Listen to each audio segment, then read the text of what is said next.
Hollywood loves to show us brutal men in shining armor fighting for honor and glory, saving helpless damsels. But the truth is, this picture is just a sweet false illusion fed to us by cinema and romanticized fairy tales. Today, I'm pulling you out of that comfortable lie and showing you the Middle Ages as they truly were. A world where women took up arms, commanded armies, and challenged the most deep-rooted male myths. You're about to find out how the illusion of male dominance shatters against the clash of female armor. We've been sold a myth, the myth of chivalry as an exclusively male domain, of battles where women were just a prize or a passive observer. This is absurd. Popular ideas about the Middle Ages completely ignore the significant, though often silenced, role of women in warfare, and even in knightly orders.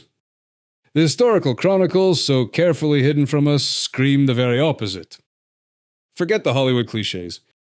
Imagine the real visceral shock.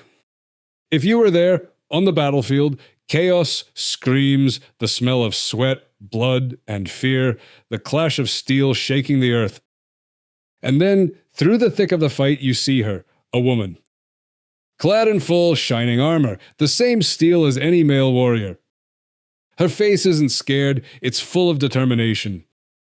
Her sword cuts with the same deadly efficiency. You hear the clang of her armor, feel the ground vibrate under her heavy tread, and see her determined face, defying all your expectations.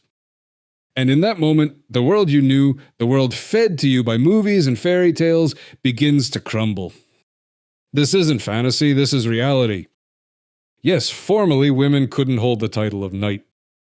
This was a social barrier set up by men, not a physical or mental limitation.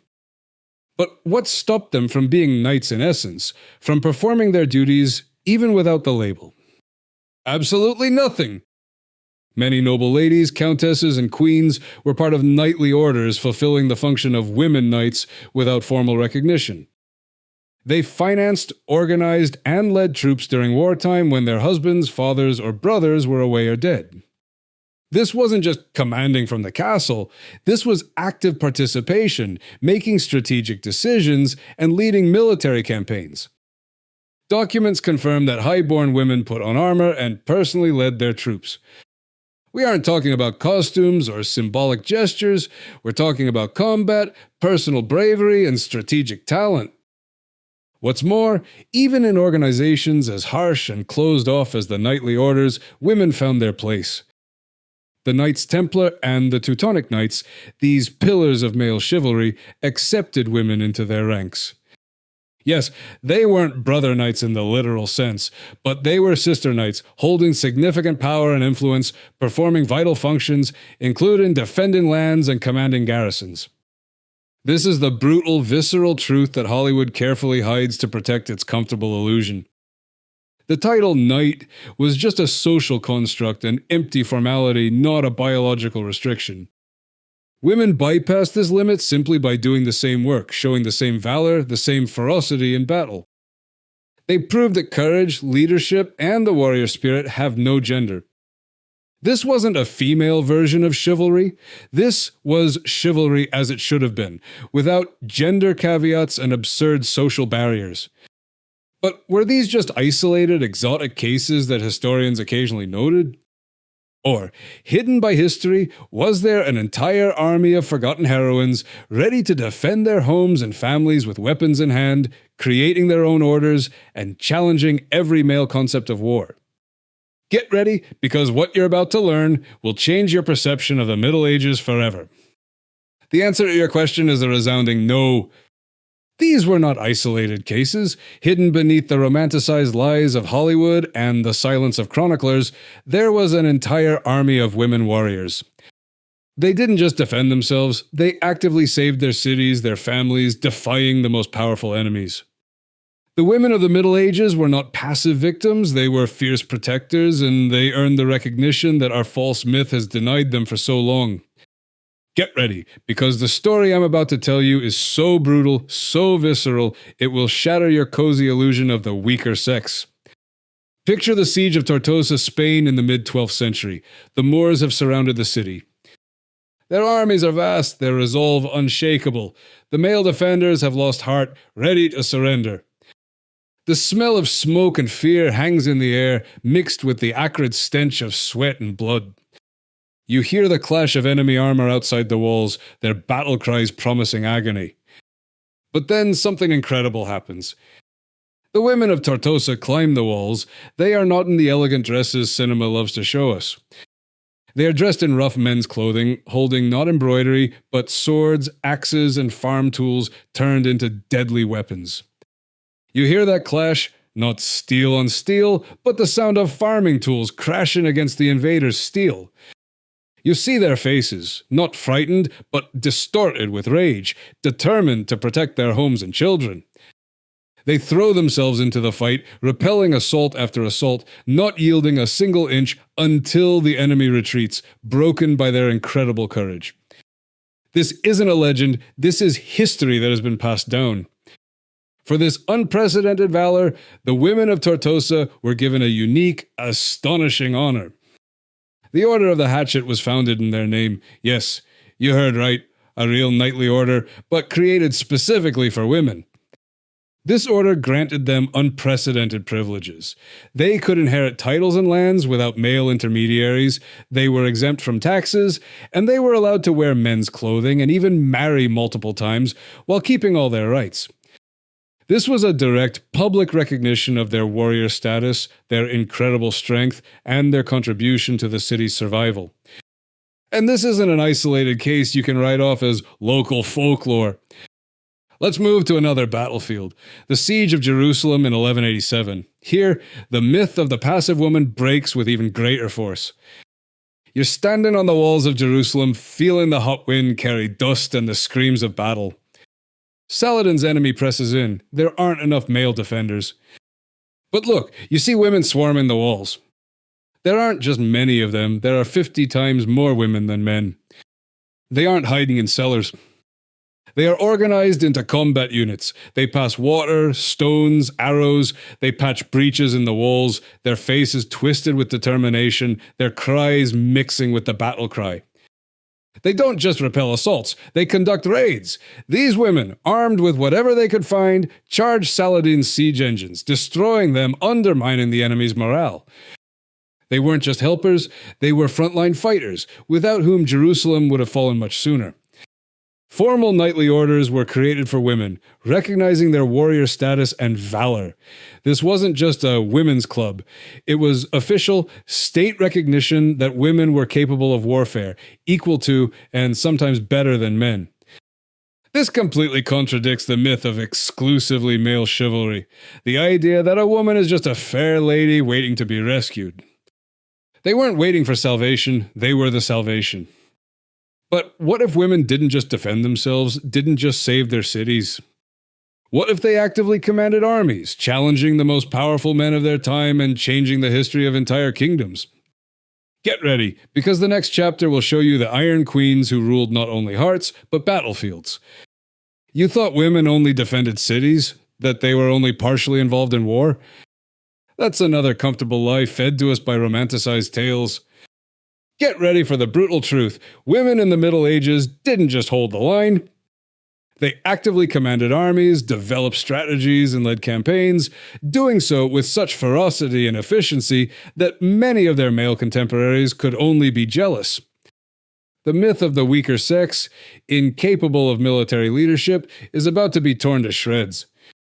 Hollywood loves to show us warrior kings, and their wives as beautiful but passive queens waiting for news from the front.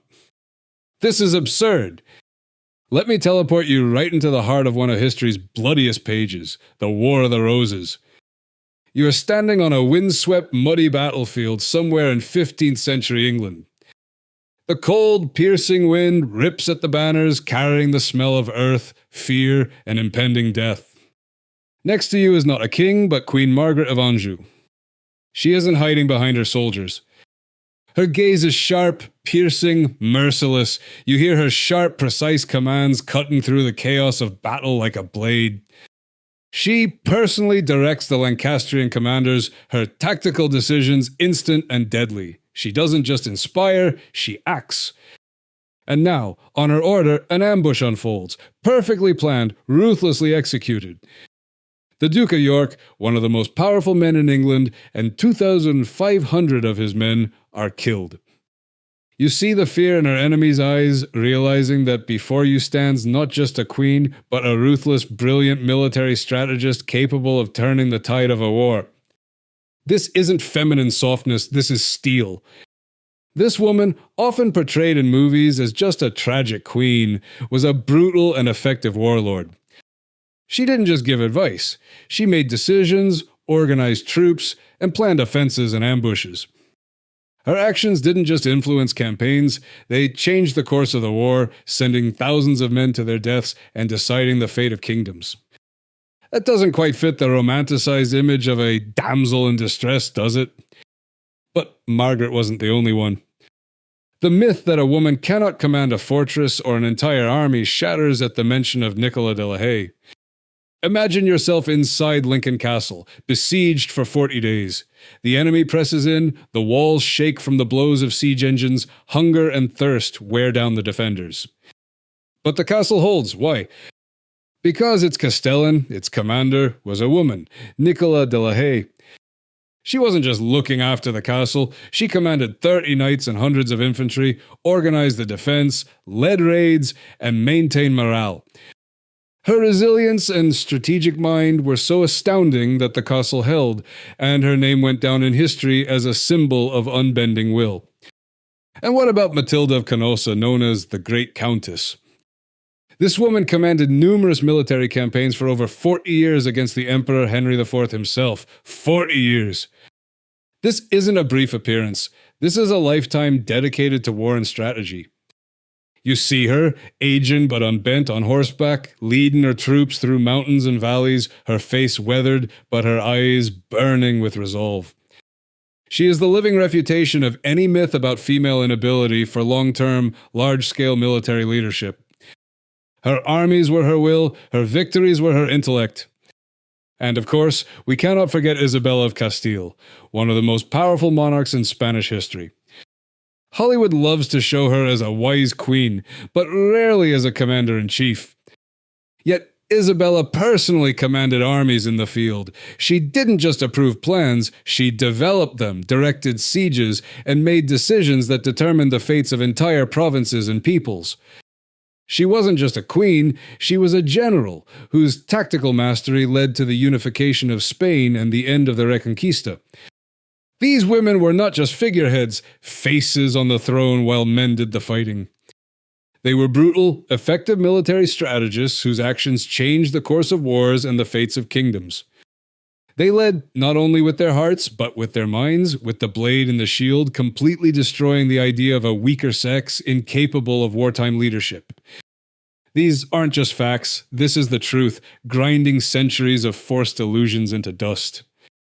And yet, even among these titans, these iron queens and indomitable defenders, one figure rises above them all. She became an eternal symbol of female valor, an icon of strength and faith. But her story hides an even deeper, more inconvenient truth that Hollywood prefers to silence to keep its comfortable false narrative. Get ready, because the story of Joan of Arc, as you knew it, is just the tip of the iceberg, hiding a truly shocking reality. And yet, even among these titans, one figure rises above them all. She became an eternal symbol of female valor, but her story hides an even deeper, more inconvenient truth. Get ready. The story of Joan of Arc is just the tip of the iceberg. The myth of Joan of Arc, fed to us for years by movies and textbooks, is the story of a young shepherdess. Led by divine providence, she led armies, inspired a nation, and died a martyr. Romantic? Absolutely. The truth? Only partly. Hollywood misses the most brutal, most visceral detail, which turns our entire understanding of her armor, her battle, and her survival upside down. Joan of Arc, the icon of female warriors, wore armor and men's clothing not only for combat, but as a brutal, vital necessity for survival and protection from sexual assault in the male military camp. First, let's cover her military valor, the part even Hollywood can't completely hide. You are standing next to Joan of Arc on a siege ladder at Jargeau. It is hell around you. The screams of the wounded, the whistle of arrows, the crash of stones falling from the walls. You smell the smoke, gunpowder, and fear. Joan, clad in her arnois blanc, a full suit of armor, just like any soldier, leads the troops. Suddenly, a deafening blow. A stone the size of a head hurtles from the wall and crashes onto her helmet.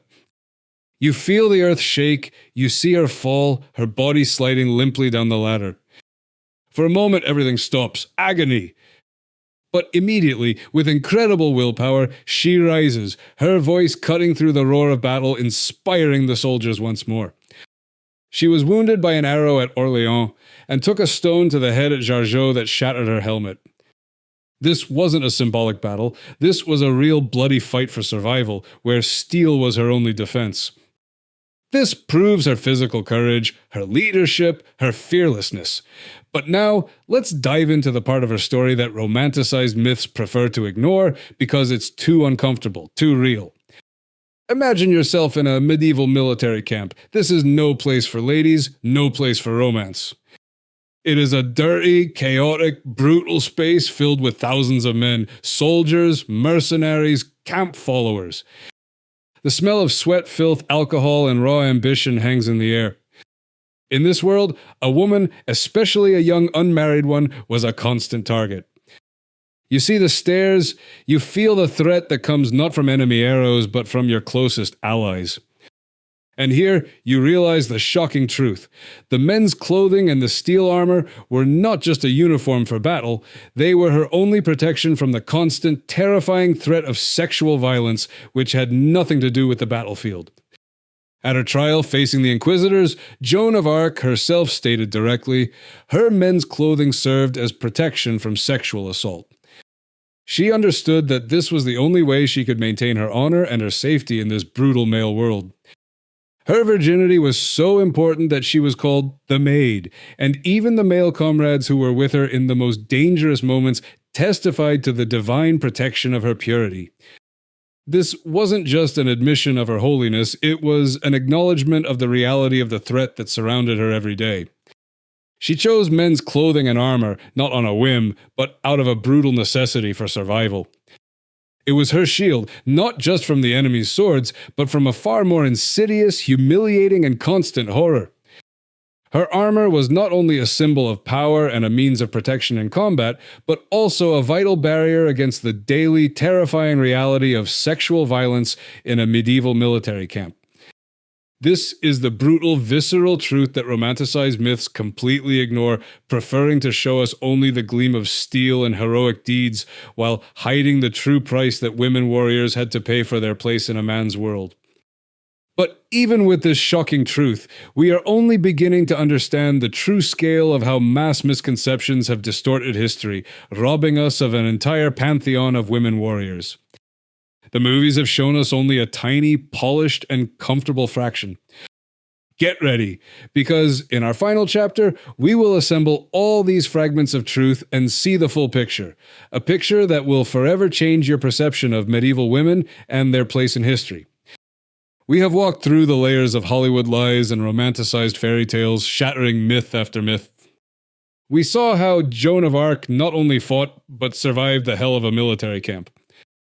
We met the Iron Queens whose strategic genius changed the course of wars, and the women of Tortosa who saved their city with axes in hand. But even with this shocking truth, we are only beginning to understand the true scale of how mass misconceptions have distorted history. Historical data proves it irrefutably. Women were formidable warriors, leaders, and strategists. These were not exceptions to the rule. This was a reality that was diligently erased from the textbooks. It is time to reclaim their brutal, visceral truth from romanticized fiction. Forget the comfortable pictures. We've already talked about Joan, Margaret, and Matilda, but that is just the tip of the iceberg. Muslim historians, writing about the Crusades, documented with shock and horror the female crusaders who fought in armor, completely indistinguishable from men. They were on the battlefield, in the thick of the fight, their swords cutting, their shields taking blows. This isn't a myth, this is the testimony of their enemies who couldn't believe their eyes. And it wasn't just noble ladies, there were countless nameless women who participated in battles and sieges. Imagine the Siege of Toulouse, where one woman, whose name is lost to time, operated a siege engine, hurling stones and projectiles defending her city. You stand next to her, feel the creak of the mechanisms, see her pulling the levers, her hands calloused, her face covered in soot and sweat. Or take Big Margot, a standard bearer for the Flemish army who died in battle defending her flag. She wasn't a queen, not a saint. She was a warrior who fought and died on the battlefield just like any man. You see her, a huge figure holding the heavy banner, her cry blending with the roar of battle until the final blow strikes her down. This is not romance. This is agony and valor. You are seeing not romanticized heroines, but real brutal warriors whose stories were erased but are now returning. They were there. They fought, they died, they commanded, they changed the world. Women didn't just sometimes fight, they weren't just exotic exceptions, they were an integral, though silenced, part of the medieval war machine. Their stories were erased not for a lack of valor, not from weakness, but because of the deliberate bias of chroniclers and deep-rooted cultural prejudices that refused to acknowledge female strength. This wasn't history, it was censorship. Cinema showed us a world where women were just damsels in distress, waiting for rescue, or a beautiful backdrop for male heroism. It sold us the illusion that a woman cannot be an active participant in war, a leader, a strategist. But now you know the truth, the brutal, visceral reality. The Middle Ages were filled with women who took up arms, commanded armies, defended their homes, cities, and kingdoms, and changed the course of history. Their valor was real, their struggle was brutal, and their legacy is too important, too fundamental to be forgotten or allowed to be rewritten by Hollywood's comfortable false narratives. It is time to give these Iron Queens and nameless warriors back their rightful place in the annals of history.